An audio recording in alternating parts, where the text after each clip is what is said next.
ਸਤਿ ਸ਼੍ਰੀ ਅਕਾਲ ਟੀਵੀ ਪੰਜਾਬ ਦੇਖ ਰਹੇ ਸਾਰੇ ਹੀ ਦਰਸ਼ਕਾਂ ਦਾ ਸਵਾਗਤ ਹੈ। ਕੋਵਿਡ-19 ਦੇ ਕਾਰਨ ਜੋ ਹਾਲਾਤ ਬਣੇ ਹੋਏ ਨੇ, ਇਸ ਦੌਰਾਨ ਵੱਖੋ ਵੱਖਰੇ ਅਦਾਰਿਆਂ ਦੇ ਵੱਲੋਂ ਤੇ ਖਾਸ ਤੌਰ ਦੇ ਉੱਤੇ ਸਰਕਾਰ ਵੱਲੋਂ ਕੀ ਮਦਦ ਦਿੱਤੀ ਜਾ ਰਹੀ ਹੈ, ਉਸ ਦੇ ਬਾਰੇ ਅਸੀਂ ਤੁਹਾਨੂੰ ਸਮੇਂ-ਸਮੇਂ ਦੇ ਉੱਤੇ ਦੱਸਦੇ ਹਾਂ ਜੋ ਵੀ ਐਲਾਨ ਸਾਹਮਣੇ ਆਉਂਦੇ ਨੇ। ਤੇ ਹੁਣ ਤੱਕ ਕੋਵਿਡ-19 ਦੇ ਕਾਰਨ ਜਿਹੜੀਆਂ ਹਦਾਇਤਾਂ ਲੱਗਣੀਆਂ ਸ਼ੁਰੂ ਹੋਈਆਂ ਉਦੋਂ ਤੋਂ ਲੈ ਕੇ ਹੁਣ ਤੱਕ ਜਿਹੜੀ ਮਦਦ ਕੀਤੀ ਗਈ ਹੈ, ਉਸ ਮਦਦ ਦੇ ਵਿੱਚ ਕੈਨੇਡਾ ਦਰਮਿਆਨ ਇੰਟਰਨੈਸ਼ਨਲ ਸਟੂਡੈਂਟਸ ਦੇ ਵਾਸਤੇ ਕੀ ਹੋਇਆ ਹੈ, ਇਸ ਸੰਬੰਧੀ ਮੁੱਖ ਗੱਲਾਂ 'ਚ ਮੈਂ ਤੁਹਾਨੂੰ ਦੱਸਾਂਗੀ ਤਾਂ ਕਿ ਪੂਰੀ ਸੂਚੀ ਦੇ ਵਿੱਚ ਪਤਾ ਲੱਗ ਜਾਵੇ ਕਿ ਆਖਿਰ ਇੰਟਰਨੈਸ਼ਨਲ ਸਟੂਡੈਂਟਸ ਨੂੰ ਕਿਹੜੇ ਪੱਧਰ ਦੇ ਉੱਤੇ ਮਦਦ ਮਿਲ ਰਹੀ ਹੈ। ਤੇ ਜ਼ਿਆਦਾਤਰ ਨੂੰ ਤਾਂ ਇਸ ਦੇ ਬਾਰੇ ਜਾਣਕਾਰੀ ਹੈਗੀ ਵੀ ਹੈ ਕਿ ਜਿਹੜੀ ਮਦਦ ਸਰਕਾਰ ਦੇ ਵੱਲੋਂ ਦਿੱਤੀ ਜਾ ਰਹੀ ਹੈ ਉਸ ਦੇ ਵਿੱਚ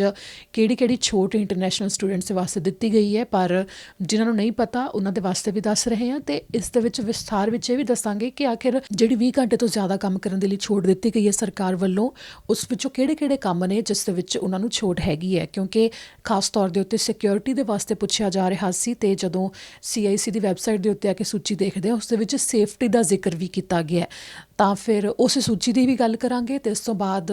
ਗੱਲ ਕਰਾਂਗੇ ਕਿ ਇੰਪਲਾਈਡ ਸਟੇਟਸ ਜਿਹੜਾ ਸਟੂਡੈਂਟਸ ਨੂੰ ਉਸ ਦੇ ਵਾਸਤੇ ਕੀ ਹੈ, ਤੇ ਇਸ ਦੇ ਨਾਲ ਹੀ PR ਦੇ ਵਾਸਤੇ ਇੰਟਰਨੈਸ਼ਨਲ ਸਟੂਡੈਂਟਸ ਨੂੰ ਕੈਨੇਡਾ ਸਰਕਾਰ ਦੇ ਵੱਲੋਂ ਪਹਿਲ ਦਿੱਤੀ ਜਾਂਦੀ ਹੈ, ਉਹ ਕਿਵੇਂ ਤੇ ਕਿਸ ਤਰ੍ਹਾਂ ਇਨਵੀਟੇਸ਼ਨ ਲੈਟਰ ਨੇ ਜਿਹੜੇ ਉਹ ਵੀ ਦਿੱਤੇ ਜਾ ਰਹੇ ਨੇ। ਪੋਸਟ ਗ੍ਰੈਜੂਏਟ ਵਰਕ ਪਰਮਿਟ ਦੇ ਵਾਸਤੇ ਜਿਹੜੀ ਛੋਟ ਦਿੱਤੀ ਗਈ ਹੈ ਕਿ ਪਹਿਲਾਂ ਇਹ ਨਹੀਂ ਸੀ ਕਿ ਤੁਸੀਂ ਕਲਾਸਿਸ ਨਹੀਂ ਲਗਾਉਂਦੇ, ਆਨਲਾਈਨ ਲਗਾਉਂਦੇ ਹੋ ਤਾਂ ਪੋਸਟ ਗ੍ਰੈਜੂਏਟ ਵਰਕ ਪਰਮਿਟ ਉਸ ਦੇ ਵਾਸਤੇ ਐਲੀਜੀਬਲ ਨਹੀਂ ਸੀ ਹੁੰਦੇ, ਤੇ ਇਸ ਨੂੰ ਲੈ ਕੇ ਜੋ ਛੋਟ ਦਿੱਤੀ ਗਈ ਹੈ। ਅਰਜ਼ੀਆਂ ਜਿਹੜੀਆਂ ਚਾਹੇ ਉਹ PR ਅਪਲਾਈ ਕਰਨ ਵਾਸਤੇ ਹੋਣ ਜਾਂ ਵਰਕ ਪਰਮਿਟ ਅਪਲਾਈ ਕਰਨ ਵਾਸਤੇ ਹੋਣ, ਉਸ ਵਿੱਚ ਸਮਾਂ ਸੀਮਾ ਜੋ ਵਧਾਈ ਗਈ ਹੈ ਤੇ ਇਮੀਗ੍ਰੇਸ਼ਨ ਵਿਭਾਗ ਵੱਲੋਂ ਕਿਹੋ ਜਿਹੀਆਂ ਆਪਣੇ ਵੱਲੋਂ ਇੰਸਟਰਕਸ਼ਨਸ ਦਿੱਤੀਆਂ ਗਈਆਂ ਨੇ। CERB ਦੇ ਵਾਸਤੇ ਜਿਹੜੇ ਵਿਦਿਆਰਥੀ ਐਲੀਜੀਬਲ ਨੇ, ਜਿਹੜੀ ਸਰਕਾਰ ਵੱਲੋਂ ਮਦਦ ਦਿੱਤੀ ਜਾ ਰਹੀ ਹੈ ਉਸ ਦੇ ਬਾਰੇ ਵੀ ਤੇ ਅਹਿਮ ਗੱਲਾਂ ਦੇ ਬਾਰੇ ਇਸ ਵਕਤ ਜ਼ਿਕਰ ਕਰਾਂਗੇ। ਸਭ ਤੋਂ ਪਹਿਲਾਂ ਗੱਲ ਕਿ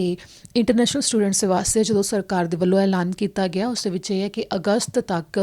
ਜਿੰਨੇ ਵੀ ਇੰਟਰਨੈਸ਼ਨਲ ਸਟੂਡੈਂਟ ਨੇ ਅਸੈਂਸ਼ੀਅਲ ਕੰਮਾਂ ਵਿੱਚ ਉਹ 20 ਘੰਟੇ ਤੋਂ ਜ਼ਿਆਦਾ ਸਮੇਂ ਲਈ ਕੰਮ ਕਰ ਸਕਦੇ ਨੇ, ਉਹਨਾਂ ਨੂੰ ਛੋਟ ਦਿੱਤੀ ਗਈ ਹੈ। ਇਸ ਦੇ ਵਿੱਚ ਕੋਈ ਸੀਮਾ ਨਹੀਂ ਹੈਗੀ ਕਿ ਤੁਸੀਂ ਜੇ 20 ਘੰਟੇ ਤੋਂ ਵੱਧ ਕੰਮ ਕਰਨ ਦੀ ਛੋਟ ਮਿਲੀ ਹੈ ਤਾਂ ਸਿਰਫ 40 ਘੰਟੇ ਹੀ ਕਰ ਸਕਦੇ ਹੋ ਜਾਂ 45। ਇਸ ਦੇ ਵਿੱਚ ਇਹ ਹੈ ਕਿ ਤੁਸੀਂ ਜਿੰਨੇ ਮਰਜ਼ੀ ਘੰਟੇ ਕੰਮ ਕਰ ਸਕਦੇ ਹੋ ਅਸੈਂਸ਼ੀਅਲ ਕੰਮਾਂ ਦੇ ਵਿੱਚ ਖਾਸ ਤੌਰ ਦੇ ਉੱਤੇ। ਤੇ ਜੋ CIC ਵੱਲੋਂ ਸੂਚੀ ਜਾਰੀ ਕੀਤੀ ਗਈ ਹੈ ਕਿ ਉਹ ਕਿਹੜੇ ਕੰਮ ਨੇ ਜਿਨ੍ਹਾਂ ਦੇ ਵਿੱਚ ਤੁਸੀਂ 20 ਘੰਟੇ ਤੋਂ ਜ਼ਿਆਦਾ ਕੰਮ ਕਰ ਸਕਦੇ ਹੋ, ਤਾਂ ਇਸ ਦੇ ਵਿੱਚ ਜਿਹੜੀ ਸੂਚੀ ਜਾਰੀ ਕੀਤੀ ਗਈ ਹੈ ਉਹ ਇਸ ਤਰ੍ਹਾਂ ਹੈ ਕਿ ਐਨਰਜੀ ਐਂਡ ਯੂਟਿਲਿਟੀਜ਼, ਕਿ ਯੂਟਿਲਿਟੀਜ਼ ਜਿਹੜਾ ਵੀ ਜਿਵੇਂ ਪਾਣੀ ਨਾਲ ਸੰਬੰਧਿਤ ਜਾਂ ਫਿਰ ਬਿਜਲੀ ਨਾਲ ਸੰਬੰਧਿਤ ਜਾਂ ਫਿਰ ਹੋਰ ਜਿਹੜੀਆਂ ਵੀ ਸਹੂਲਤਾਂ ਕੈਨੇਡੀਅਨਸ ਨੂੰ ਦਿੱਤੀਆਂ ਜਾਂਦੀਆਂ ਨੇ, ਤੇ ਉਹਨਾਂ ਅਦਾਰਿਆਂ ਨਾਲ ਸੰਬੰਧਿਤ ਜੇ ਕੋਈ ਇੰਟਰਨੈਸ਼ਨਲ ਸਟੂਡੈਂਟ ਉੱਥੇ ਕੰਮ ਕਰ ਰਿਹਾ ਤਾਂ ਉਹ 20 ਘੰਟੇ ਤੋਂ ਵੱਧ ਕੰਮ ਕਰ ਸਕਦਾ ਹੈ। Information and communication technologies IT sector ਦੇ ਵਿੱਚ ਵੀ ਉਹਨਾਂ ਨੂੰ ਇਸ ਸੰਬੰਧੀ ਛੋਟ ਦਿੱਤੀ ਗਈ ਹੈ। 10 ਸੈਕਟਰ ਨੇ ਇਹ ਕੁੱਲ, ਜਿਸ ਦੇ ਵਿੱਚ ਉਹ 20 ਘੰਟੇ ਤੋਂ ਜ਼ਿਆਦਾ 31 ਅਗਸਤ ਤੱਕ ਕੰਮ ਕਰ ਸਕਦੇ ਨੇ। ਫਾਈਨੈਂਸ ਵਾਸਤੇ ਵੀ ਵਿੱਤੀ ਨੇ ਜਿਹੜੇ ਉਹ ਅਸੈਂਸ਼ੀਅਲ ਕੰਮਾਂ ਦੇ ਵਿੱਚ ਆਉਂਦੇ ਨੇ, ਵਿੱਤੀ ਅਦਾਰਿਆਂ ਦੇ ਨਾਲ ਸੰਬੰਧਿਤ ਜਾਂ ਫਿਰ ਕਿਸੇ ਅਦਾਰੇ ਵਿੱਚ ਵਿੱਤੀ ਪੱਧਰ ਦੇ ਉੱਤੇ ਕੰਮ ਨਾਲ ਸੰਬੰਧਿਤ ਕੰਮ ਕਰ ਰਹੇ ਹੋ। ਹੈਲਥ ਵਾਸਤੇ ਜੋ ਸਿਹਤ ਨਾਲ ਸੰਬੰਧਿਤ ਕੋਈ ਵੀ ਕੰਮ ਹੈਗਾ, ਫੂਡ ਨਾਲ ਸੰਬੰਧਿਤ ਕੋਈ ਵੀ ਕੰਮ ਹੈ ਜਿਹਦੇ ਵਿੱਚ ਗਰੋਸਰੀ ਸਟੋਰਸ ਦੇ ਵਿੱਚ ਕੰਮ ਵੀ ਆ ਜਾਂਦੇ ਨੇ, ਤੇ ਵੇਅਰ ਹਾਊਸਿਸ ਦੇ ਵਿੱਚ ਵੀ ਫੂਡ ਨਾਲ ਸੰਬੰਧਿਤ ਜਿਹੜੇ ਕੰਮ ਕਰ ਰਹੇ ਨੇ, ਫੂਡ ਸਪਲਾਈ ਨਾ ਰੁਕੇ ਤੇ ਫੂਡ ਸਪਲਾਈ ਨਾਲ ਸੰਬੰਧਿਤ ਜਿਹੜਾ ਵੀ ਕੰਮ ਹੈ ਉਸ ਦੇ ਵਿੱਚ ਕੰਮ ਕਰ ਸਕਦੇ ਨੇ। ਪਾਣੀ ਨਾਲ ਸੰਬੰਧਿਤ ਕਿ ਪਾਣੀ ਦੀ ਚਾਹੇ ਸਪਲਾਈ ਨੂੰ ਲੈ ਕੇ ਹੋਵੇ, ਚਾਹੇ ਪਾਣੀ ਨਾਲ ਸੰਬੰਧਿਤ ਹੋਰ ਕੋਈ ਵੀ ਕੰਮ ਹੋਵੇ ਤਾਂ ਉਸ ਨੂੰ ਲੈ ਕੇ ਕੰਮ ਕਰ ਸਕਦੇ ਨੇ। ਟਰਾਂਸਪੋਰਟੇਸ਼ਨ, ਕਿਸੇ ਵੀ ਤਰ੍ਹਾਂ ਦੀ ਟਰਾਂਸਪੋਰਟੇਸ਼ਨ ਦੇ ਵਿੱਚ ਵੀ ਉਹ ਵੀ ਅਸੈਂਸ਼ੀਅਲ ਕੰਮਾਂ ਦੇ ਵਿੱਚ ਆਉਂਦਾ ਹੈ। ਸੇਫਟੀ, ਸੁਰੱਖਿਆ ਦੇ ਵਾਸਤੇ ਵੀ ਜਿਹੜੇ ਵੀ ਕੰਮ ਕਰ ਰਹੇ ਨੇ, ਤਾਂ ਸੇਫਟੀ ਦੇ ਵਿੱਚ ਇਹ ਵੀ ਆਪਾਂ ਕਹਿ ਸਕਦੇ ਹਾਂ ਕਿ ਸਿਕਿਉਰਿਟੀ ਗਾਰਡ ਦਾ ਵੀ ਕੰਮ ਆਉਂਦਾ ਹੈ, ਤਾਂ ਉਹ ਵੀ ਅਸੈਂਸ਼ੀਅਲ ਕੰਮਾਂ ਦੇ ਵਿੱਚ ਹੀ ਹੈ। ਗਵਰਨਮੈਂਟ ਜੋ ਸਰਕਾਰ ਦੇ ਵਾਸਤੇ ਕੰਮ ਕਰਦੇ ਨੇ, ਸਰਕਾਰ ਦੇ ਲਈ ਕੋਈ ਵੀ ਕੰਮ ਹੈ ਉਹ ਅਸੈਂਸ਼ੀਅਲ ਕੰਮਾਂ ਦੇ ਵਿੱਚ ਉਸ ਨੂੰ ਗਿਣਿਆ ਗਿਆ ਹੈ। ਤੇ ਮੈਨੂਫੈਕਚਰਿੰਗ, ਕੁਛ ਵੀ ਤਿਆਰ ਕਰਨ ਵਾਸਤੇ ਕਿਸੇ ਵੀ ਫੈਕਟਰੀ ਦੇ ਵਿੱਚ ਜਾਂ ਫਿਰ ਕਿਸੇ ਵੀ ਇੰਡਸਟਰੀਅਲ ਖੇਤਰ ਦੇ ਵਿੱਚ ਉਹ ਕੰਮ ਕਰ ਰਹੇ ਨੇ ਤਾਂ ਉਹ ਵੀ 20 ਘੰਟੇ ਤੋਂ ਵੱਧ ਕੰਮ ਕਰ ਸਕਦੇ ਨੇ। ਤਕਰੀਬਨ ਇਸ ਵਿੱਚ ਸਾਰੇ ਕੰਮ ਆ ਜਾਂਦੇ ਨੇ, ਕੁਝ ਹੋਣਗੇ ਜਿਹੜੇ ਨਹੀਂ ਆਉਂਦੇ ਪਰ ਤਕਰੀਬਨ ਸਾਰੇ ਆ ਜਾਂਦੇ ਨੇ, ਕਿਉਂਕਿ ਜਦੋਂ ਫੂਡ ਦੀ ਗੱਲ ਆ ਗਈ ਤਾਂ ਖੇਤੀਬਾੜੀ ਦਾ ਕੰਮ ਵੀ ਕੀਤਾ ਜਾ ਸਕਦਾ ਉਸ ਨਾਲ ਸੰਬੰਧਿਤ, ਕਿਉਂਕਿ ਸਪਲਾਈ ਦੀ ਕੰਮ ਵੀ ਆ ਜਾਂਦੀ ਹੈ। ਤੇ ਉੱਥੇ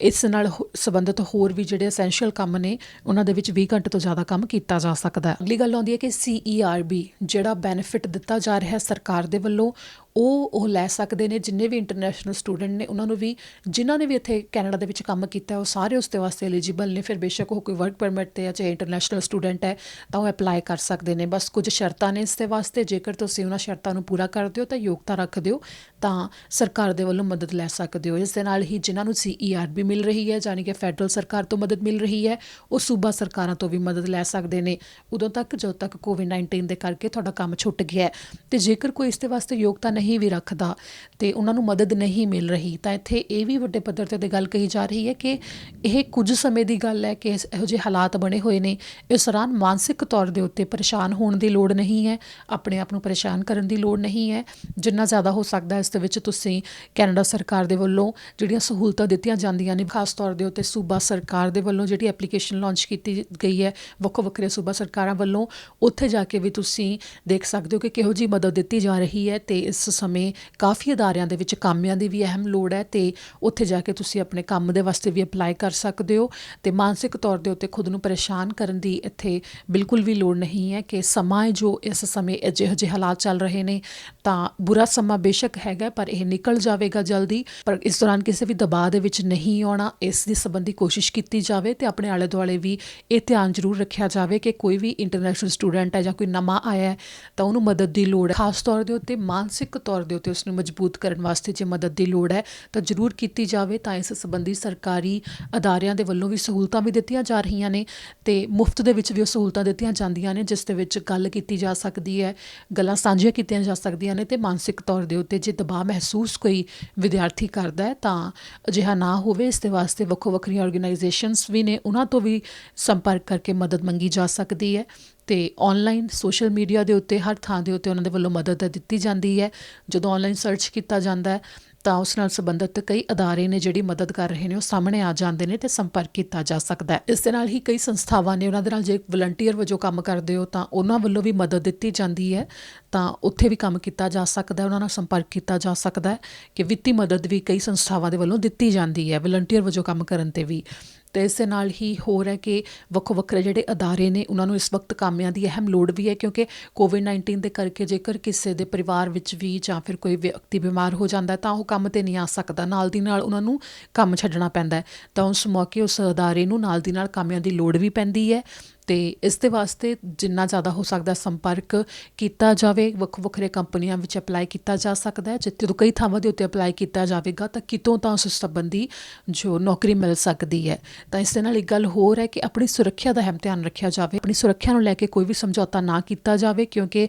ਪੈਸੇ ਬਾਅਦ ਵਿੱਚ ਵੀ ਕਮਾਏ ਜਾ ਸਕਦੇ ਨੇ ਪਰ ਜੇਕਰ ਸਿਹਤ ਠੀਕ ਨਹੀਂ ਹੋਵੇਗੀ ਤਾਂ ਕਮਾਈ ਵੀ ਨਹੀਂ ਹੋ ਸਕਦੀ। ਜਿਸ ਕਰਕੇ ਖਾਸ ਤੌਰ ਦੇ ਉੱਤੇ ਜੋ ਇੰਟਰਨੈਸ਼ਨਲ ਸਟੂਡੈਂਟ ਇਕੱਲੇ ਰਹਿੰਦੇ ਨੇ ਇਸ ਮੌਕੇ ਇਹ ਜ਼ਰੂਰ ਧਿਆਨ ਰੱਖਣ ਕਿ ਸਭ ਤੋਂ ਜ਼ਿਆਦਾ ਅਹਿਮ ਹੈ ਆਪਣੀ ਸਿਹਤ ਦਾ ਧਿਆਨ ਰੱਖਣਾ ਅਤੇ ਖੁਦ ਨੂੰ ਤੰਦਰੁਸਤ ਰੱਖਣਾ। ਅਗਲੀ ਗੱਲ ਆਉਂਦੀ ਹੈ ਜੋ ਮਦਦ ਦੇ ਵਿੱਚ ਹੈਗੀ ਹੈ, ਉਹ ਇੰਪਲਾਈਡ ਸਟੇਟਸ ਦੇ ਵਾਸਤੇ ਵੀ ਐਲੀਜੀਬਲ ਹੋ ਸਕਦੇ ਨੇ। ਇਸ ਸੰਬੰਧੀ ਦਰਅਸਲ ਇੰਪਲਾਈਡ ਸਟੇਟਸ ਉਹ ਹੁੰਦਾ ਹੈ ਕਿ ਕਈ ਵਿਦਿਆਰਥੀਆਂ ਦੇ ਵੀਜ਼ਾ ਖਤਮ ਹੋ ਰਹੇ ਨੇ ਜਾਂ ਫਿਰ ਵਰਕ ਪਰਮਿਟ ਸੀ ਉਹਨਾਂ ਦਾ ਉਹ ਖਤਮ ਹੋ ਰਿਹਾ ਹੈ ਤਾਂ ਜਾਂ ਸਟੱਡੀ ਪਰਮਿਟ ਖਤਮ ਹੋ ਰਿਹਾ ਹੈ ਤਾਂ ਉਸ ਦੇ ਵਾਸਤੇ ਅੱਗੇ ਉਹਨਾਂ ਨੇ ਅਪਲਾਈ ਕੀਤਾ ਹੋਇਆ ਪਰ ਜਿਵੇਂ ਕਿ ਉਹਨਾਂ ਦਾ ਇਸ ਮਹੀਨੇ ਖਤਮ ਹੋ ਗਿਆ ਪਰ ਅਪਲਾਈ ਜਿਵੇਂ ਜਦੋਂ ਤੱਕ ਕੀਤਾ ਹੋਇਆ ਤਾਂ ਇਮੀਗ੍ਰੇਸ਼ਨ ਵਿਭਾਗ ਦੇ ਵੱਲੋਂ ਹਜੇ ਕੋਈ ਉਹਨਾਂ ਨੂੰ ਜਵਾਬ ਨਹੀਂ ਮਿਲਿਆ। ਤਾਂ ਜਿਵੇਂ ਕਿ ਹੁਣ ਤੱਕ ਜਿਹੜੀ ਵੇਟਿੰਗ ਹੈ ਉਹ 3-4 ਮਹੀਨੇ ਜਾਂ 5 ਮਹੀਨੇ ਦੀ ਵੀ ਚੱਲ ਰਹੀ ਹੈ ਤਾਂ ਇਸ ਦੌਰਾਨ ਇੰਪਲਾਈਡ ਸਟੇਟਸ ਉਹ ਹੁੰਦਾ ਕਿ ਤੁਹਾਡਾ ਇੱਥੇ ਸਟੇਟਸ ਖਤਮ ਤਾਂ ਹੋ ਗਿਆ ਪਰ ਐਪਲੀਕੇਸ਼ਨ ਦੀ ਉਡੀਕ ਕਰਦੇ ਹੋਏ ਤੁਹਾਨੂੰ ਸਮਾਂ ਮਿਲ ਜਾਂਦਾ ਹੈ ਕਿ ਜਦੋਂ ਤੱਕ ਐਪਲੀਕੇਸ਼ਨ ਦੇ ਉੱਤੇ ਤੁਹਾਡੇ 'ਤੇ ਕੋਈ ਜਵਾਬ ਨਹੀਂ ਆਉਂਦਾ ਉਦੋਂ ਤੱਕ ਤੁਸੀਂ ਰਹਿ ਸਕਦੇ ਹੋ ਅਤੇ ਉਦੋਂ ਤੱਕ ਜੇਕਰ ਤੁਹਾਡੇ ਕੋਲ ਵਰਕ ਪਰਮਿਟ ਦਾ ਕੰਮ ਕਰ ਸਕਦੇ ਹੋ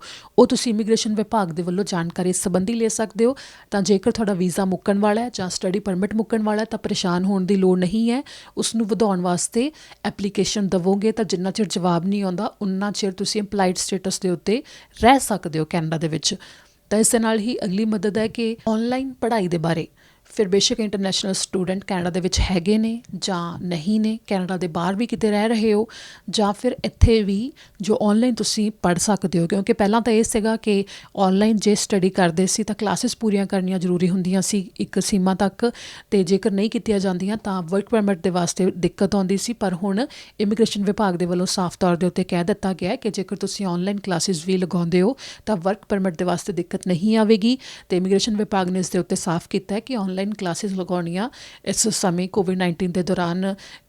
ਇੰਟਰਨੈਸ਼ਨਲ ਸਟੂਡੈਂਟਸ ਦੇ ਵਾਸਤੇ ਕਹਿ ਦਿੱਤੀਆਂ ਗਈਆਂ ਨੇ ਤੇ ਇਹ ਸਾਰੇ ਇੰਟਰਨੈਸ਼ਨਲ ਸਟੂਡੈਂਟਸ ਨੂੰ ਇਸ ਦੇ ਬਾਰੇ ਪਤਾ ਵੀ ਹੈਗਾ ਕਿ ਉਹ ਆਨਲਾਈਨ ਕਲਾਸਿਸ ਲਾਉਣਗੇ ਤਾਂ ਉਹਨਾਂ ਨੂੰ ਇਮੀਗ੍ਰੇਸ਼ਨ ਦੇ ਵੱਲੋਂ ਵਰਕ ਪਰਮਿਟ ਲੈਣ ਵਿੱਚ ਕੋਈ ਦਿੱਕਤ ਨਹੀਂ ਆਵੇਗੀ। ਇਸ ਦੇ ਨਾਲ ਇੱਕ ਹੋਰ ਮਦਦ ਹੈ ਜੋ ਦਿੱਤੀ ਜਾ ਰਹੀ ਹੈ, ਉਹ ਕਿ ਇਮੀਗ੍ਰੇਸ਼ਨ ਵਿਭਾਗ ਨੇ ਇਸ ਸਮੇਂ ਐਲਾਨ ਕੀਤਾ ਸੀ ਕਿ ਜਿਹੜੀਆਂ ਵੀ ਅਰਜ਼ੀਆਂ ਦਿੱਤੀਆਂ ਹੋਈਆਂ ਨੇ, ਫਿਰ ਬੇਸ਼ੱਕ ਉਹ ਵਰਕ ਪਰਮਿਟ ਨੂੰ ਲੈ ਕੇ, ਚਾਹੇ ਉਹ PR ਨੂੰ ਲੈ ਕੇ ਨੇ, ਚਾਹੇ ਉਹ ਵੀਜ਼ਾ ਵਧਾਉਣ ਨੂੰ ਲੈ ਕੇ ਨੇ, ਜੇਕਰ ਉਹਨਾਂ ਨੂੰ ਸਮਾਂ ਵੀ ਲੱਗ ਰਿਹਾ ਹੈ ਤਾਂ ਜੇਕਰ ਉਹਨਾਂ ਅਰਜ਼ੀਆਂ ਦੇ ਵਿੱਚ ਕੋਈ ਕਾਗਜ਼ ਘੱਟ ਪਾਇਆ ਜਾਂਦਾ ਹੈ, ਕੋਈ ਜਾਣਕਾਰੀ ਉਹਨਾਂ ਵੱਲੋਂ ਘੱਟ ਪਾਈ ਜਾਂਦੀ ਹੈ, ਤਾਂ ਉਹ ਅਰਜ਼ੀ ਉਹਨਾਂ ਵੱਲੋਂ ਰੱਦ ਨਹੀਂ ਕੀਤੀ ਜਾਵੇਗੀ। ਸਗੋਂ ਜੇਕਰ ਤੁਹਾਡੇ ਤੋਂ ਕੋਈ ਕਾਗਜ਼ ਮੰਗਵਾਇਆ ਜਾਂਦਾ ਹੈ ਅਤੇ ਉਹਨੂੰ ਭੇਜਣ 'ਚ ਤੁਹਾਡੇ ਤੋਂ ਦੇਰੀ ਹੋ ਰਹੀ ਹੈ ਤਾਂ ਪਰੇਸ਼ਾਨ ਹੋਣ ਦੀ ਲੋੜ ਨਹੀਂ ਹੈ। ਇਸ ਵਿੱਚ ਵੀ ਸਮਾਂ ਸੀਮਾ 'ਚ ਛੋਟ ਦਿੱਤੀ ਜਾ ਰਹੀ ਹੈ। ਇਸ ਵਿੱਚ ਤਕਰੀਬਨ 90 ਦਿਨ ਦੇ ਹੋਰ ਛੋਟ ਦੇ ਵਿੱਚ ਵਾਧਾ ਕੀਤਾ ਗਿਆ ਹੈ ਕਿ ਤੁਸੀਂ ਹੋਰ 90 ਦਿਨ ਤੱਕ ਸਮਾਂ ਲੈ ਸਕਦੇ ਹੋ, ਕਿਉਂਕਿ ਕੋਵਿਡ-19 ਦੇ ਕਰਕੇ ਜੋ ਹਾਲਾਤ ਬਣੇ ਹੋਏ ਨੇ ਉਸ ਨੂੰ ਸਮਝਦੇ ਹੋਏ ਇਹ ਛੋਟ ਸਭ ਨੂੰ ਦਿੱਤੀ ਜਾਂਦੀ ਹੈ ਕਿ ਇਸ ਸਮੇਂ ਜ਼ਰੂਰੀ ਨਹੀਂ ਹੈ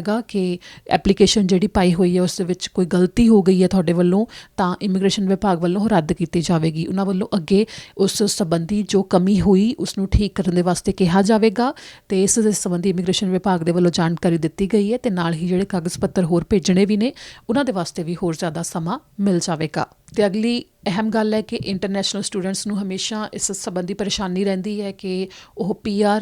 ਹੋ ਸਕਦੇ ਨੇ ਕਿ ਨਹੀਂ, ਉਹਨਾਂ ਨੂੰ PR ਮਿਲੇਗੀ ਕਿ ਨਹੀਂ। ਜੇ ਉਹ ਕੈਨੇਡਾ ਵਿੱਚ ਆਏ ਨੇ ਤਾਂ ਉਹ ਅੱਗੇ ਇੱਥੇ ਹੀ ਰਹਿਣਾ ਚਾਹੁੰਦੇ ਨੇ ਜਿਹੜੇ, ਅਤੇ ਅੱਗੇ PR ਲੈਣਾ ਚਾਹੁੰਦੇ ਨੇ, ਉਹਨਾਂ ਦੇ ਵਾਸਤੇ ਇੱਕ ਗੱਲ ਇੱਥੇ ਅਹਿਮ ਹੈ ਕਿ ਜੇਕਰ ਤੁਸੀਂ ਕਾਨੂੰਨ ਦੇ ਤਹਿਤ ਚੱਲਦੇ ਹੋ, ਕੋਈ ਗਲਤੀ ਨਹੀਂ ਕਰਦੇ ਅਤੇ ਇਸ ਦੌਰਾਨ ਸਾਰੀਆਂ ਸ਼ਰਤਾਂ ਪੂਰੀਆਂ ਕਰਦੇ ਹੋ ਤਾਂ ਤੁਹਾਨੂੰ PR ਜ਼ਰੂਰ ਮਿਲੇਗੀ। ਇਸ ਵਿੱਚ ਪਰੇਸ਼ਾਨ ਹੋਣ ਦੀ ਲੋੜ ਨਹੀਂ ਹੈ। ਜੇਕਰ ਕਿਸੇ ਵੱਲੋਂ ਕਾਨੂੰਨ ਦੀ ਉਲੰਘਣਾ ਕੀਤੀ ਜਾਂਦੀ ਹੈ ਤਾਂ ਉਹਨਾਂ ਨੂੰ ਬੇਹੱਦ ਦਿੱਕਤ ਦਾ ਸਾਹਮਣਾ ਕਰਨਾ ਪੈ ਸਕਦਾ, ਡਿਪੋਰਟ ਵੀ ਹੋਣਾ ਪੈ ਸਕਦਾ ਹੈ। ਇਸ ਦੇ ਨਾਲ ਹੀ ਕੁਝ ਇਸੇ ਤਰ੍ਹਾਂ ਹੀ ਕਿ ਜੇਕਰ ਤੁਸੀਂ ਆਪਣੀ ਪੂਰੀ ਪੜ੍ਹਾਈ ਕਰਦੇ ਹੋ, ਵਰਕ ਪਰਮਿਟ ਤੋਂ ਬਾਅਦ ਕੈਨੇਡੀਅਨ ਕੰਮ ਦਾ ਐਕਸਪੀਰੀਅੰਸ ਵੀ ਤੁਹਾਡੇ ਕੋਲ ਹੈਗਾ ਏ, ਤਾਂ ਇੰਟਰਨੈਸ਼ਨਲ ਸਟੂਡੈਂਟਸ ਨੂੰ ਇਨਵੀਟੇਸ਼ਨ ਲੈਟਰ ਭੇਜਣ ਦੇ ਵਾਸਤੇ ਪਹਿਲ ਵੀ ਦਿੱਤੀ ਜਾਂਦੀ ਹੈ। ਅਤੇ ਇਸ ਸੰਬੰਧੀ ਹੁਣ ਤੱਕ ਜੋ ਅੰਕੜੇ ਸਾਹਮਣੇ ਆਏ ਨੇ ਉਸ ਵਿੱਚ ਅਤੇ ਹੁਣ ਤੱਕ ਜੋ ਇਮੀਗ੍ਰੇਸ਼ਨ ਮੰਤਰੀ ਰਹੇ ਨੇ ਜੋ ਕੈਨੇਡਾ ਦੇ, ਅਤੇ ਹੁਣ ਵੀ ਜੋ ਮਾਰਕੋ ਮੈਂਡੇਚੀਨੋ ਇਮੀਗ੍ਰੇਸ਼ਨ ਮੰਤਰੀ ਨੇ, ਉਹਨਾਂ ਦੇ ਵੱਲੋਂ ਵੀ ਕਿਹਾ ਜਾਂਦਾ ਹੈ ਕਿ ਕੈਨੇਡਾ ਨੂੰ ਜ਼ਿਆਦਾ ਤੋਂ ਜ਼ਿਆਦਾ ਨੌਜਵਾਨ ਆਬਾਦੀ ਦੀ ਲੋੜ ਹੈ ਅਤੇ ਨਾਲ ਹੀ ਪੜ੍ਹੇ ਲਿਖਿਆਂ ਦੀ ਲੋੜ ਹੈ। ਅਤੇ ਇੰਟਰਨੈਸ਼ਨਲ ਸਟੂਡੈਂਟ ਉਹਨਾਂ ਨੂੰ ਇਸ ਕੰਮ ਦੇ ਵਾਸਤੇ ਪਹਿਲ ਦੇ ਆਧਾਰ 'ਤੇ ਲੱਗਦੇ ਨੇ ਕਿ ਉਹਨਾਂ ਦੀ ਚੋਣ ਕੀਤੀ ਜਾਵੇ, ਕਿਉਂਕਿ ਇੱਕ ਤਾਂ ਉਹਨਾਂ ਕੋਲ ਕੈਨੇਡਾ ਦੀ ਪੜ੍ਹਾਈ ਹੁੰਦੀ ਹੈ ਤਾਂ ਦੂਜੇ ਪਾਸੇ ਕੈਨੇਡਾ ਵਿੱਚ ਕੰਮ ਕਰਨ ਦਾ ਐਕਸਪੀਰੀਅੰਸ ਹੁੰਦਾ ਹੈ ਅਤੇ ਉਹਨਾਂ ਦੇ ਬਾਰੇ ਜਾਣਕਾਰੀ ਵੀ ਹੁੰਦੀ ਹੈ ਸਰਕਾਰ ਨੂੰ, ਜਿਸ ਤੋਂ ਬਾਅਦ PR ਦੇਣ ਵਾਸਤੇ ਉਹ ਉਹਨਾਂ ਨੂੰ ਪਹਿਲ ਦਿੰਦੇ ਨੇ। ਇੱਥੇ ਬਹੁਤ ਸਾਰੇ ਵਿਦਿਆਰਥੀ ਨੇ ਜੋ ਪਰੇਸ਼ਾਨ ਹੋ ਜਾਂਦੇ ਨੇ ਕਿ ਸ਼ਾਇਦ ਉਹਨਾਂ ਨੂੰ PR 'ਚ ਦਿੱਕਤ ਆਵੇਗੀ, ਕਿ PR ਨੂੰ ਲੈ ਕੇ ਕਾਫੀ ਪਰੇਸ਼ਾਨੀ ਰਹਿੰਦੀ ਹੈ। ਪਰ ਜੇਕਰ ਤੁਸੀਂ ਆਪਣੀ ਪੂਰੀ ਪੜ੍ਹਾਈ ਪੂਰੀ ਕਰਦੇ ਹੋ, ਉਸ ਤੋਂ ਬਾਅਦ ਵਰਕ ਪਰਮਿਟ ਲੈ ਕੇ ਪੂਰਾ ਕਾਨੂੰਨੀ ਰੂਪ 'ਚ ਸਾਰਾ ਕੰਮ ਕਰਦੇ ਹੋ ਤਾਂ PR 'ਚ ਦਿੱਕਤ ਨਹੀਂ ਆ ਸਕਦੀ, ਕਿਉਂਕਿ ਕੈਨੇਡਾ ਸਰਕਾਰ ਦੇ ਵੱਲੋਂ ਇੰਟਰਨੈਸ਼ਨਲ ਸਟੂਡੈਂਟਸ ਨੂੰ ਪੱਕੇ ਕਰਨ 'ਚ ਪਹਿਲ ਦਿੱਤੀ ਜਾਂਦੀ ਹੈ। ਕਿਉਂਕਿ ਅਗਲੇ ਸਮੇਂ ਦੇ ਵਿੱਚ ਅਤੇ ਹੁਣ ਇਮੀਗ੍ਰੇਸ਼ਨ ਦੇ ਵਿਭਾਗ ਦੇ ਵੱਲੋਂ ਜੋ ਜਾਣਕਾਰੀ ਦਿੱਤੀ ਜਾਂਦੀ ਹੈ ਉਸ ਮੁਤਾਬਕ ਜ਼ਿਆਦਾ ਤੋਂ ਜ਼ਿਆਦਾ ਇਮੀਗਰੈਂਟਸ ਦੀ ਲੋੜ ਹੈ ਕੈਨੇਡਾ ਨੂੰ, ਕਿਉਂਕਿ ਜ਼ਿਆਦਾ ਆਬਾਦੀ ਬਜ਼ੁਰਗ ਹੋ ਰਹੀ ਹੈ ਅਤੇ ਇਸ ਦੌਰਾਨ ਨੌਜਵਾਨ ਆਬਾਦੀ ਦੀ ਲੋੜ ਹੈ। ਤਾਂ ਉਹਨਾਂ ਨੂੰ ਪੜ੍ਹੇ ਲਿਖੇ ਨੌਜਵਾਨ ਇਸ ਸਮੇਂ ਇੰਟਰਨੈਸ਼ਨਲ ਸਟੂਡੈਂਟਸ ਦੇ ਵਜੋਂ ਮਿਲਦੇ ਨੇ, ਜਿਨ੍ਹਾਂ ਨੂੰ ਉਹ ਗਵਾਉਣਾ ਨਹੀਂ ਚਾਹੁੰਦੇ। ਉਹ ਖੁਦ ਚਾਹੁੰਦੇ ਨੇ ਕਿ ਉਹ ਕੈਨੇਡਾ ਦੇ ਵਿੱਚ ਹੀ ਰਹਿਣ ਅਤੇ ਉਹਨਾਂ ਨੂੰ ਪੱਕੇ ਵੀ ਕੀਤਾ ਜਾਵੇ। ਪਰ ਇਸ ਦੌਰਾਨ ਲੋੜ ਹੈ ਤਾਂ ਕਾਨੂੰਨ ਦੇ ਤਹਿਤ ਚੱਲ ਕੇ ਸਾਰੀਆਂ ਸ਼ਰਤਾਂ ਨੂੰ ਪੂਰੀਆਂ ਕਰਨ ਦੀ। ਉਮੀਦ ਹੈ ਕਿ ਇਸ ਦੌਰਾਨ ਤੁਹਾਨੂੰ ਜਾਣਕਾਰੀ ਮਿਲੀ ਹੋਵੇਗੀ ਕਿ ਕਿਹੜੀ ਮਦਦ ਹੈ, ਜੋ ਕਿਹੜੀ ਛੋਟ ਹੈ ਸਰਕਾਰ ਦੇ ਵੱਲੋਂ ਦਿੱਤੀ ਜਾ ਰਹੀ ਹੈ। ਇਸ ਦੇ ਉੱਤੇ ਜੇਕਰ ਕੋਈ ਹੋਰ ਅਪਡੇਟ ਆਉਂਦੀ ਹੈ ਉਸ ਨਾਲ ਦੀ ਨਾਲ ਦੱਸਾਂਗੇ। ਸਤਿ ਸ਼੍ਰੀ ਅਕਾਲ ਜੀ, ਮੈਂ ਨਿਰਮਲ ਮਾਨ ਪੂਰਾ ਟੈਕਸਟਾਈਲ ਤੋਂ। ਇਹ ਤੁਸੀਂ ਵੀਡੀਓ ਦੇਖ ਰਹੇ ਸੀ TV ਪੰਜਾਬ ਦੇ ਉੱਤੇ। ਇਹੋ ਜਿਹੇ ਹੋਰ ਜਾਣਕਾਰੀ ਭਰਪੂਰ ਵੀਡੀਓ ਦੇਖਣ ਵਾਸਤੇ TV ਪੰਜਾਬ ਦੇ ਚੈਨਲ ਨੂੰ ਸਬਸਕ੍ਰਾਈਬ ਕਰੋ ਅਤੇ ਨਾਲ ਹੇਠ ਦਿੱਤੇ ਹੋਏ ਬੈਲ ਆਈਕਨ ਦੇ ਬਟਨ ਦਬਾਓ। ਸਤਿ ਸ਼੍ਰੀ ਅਕਾਲ।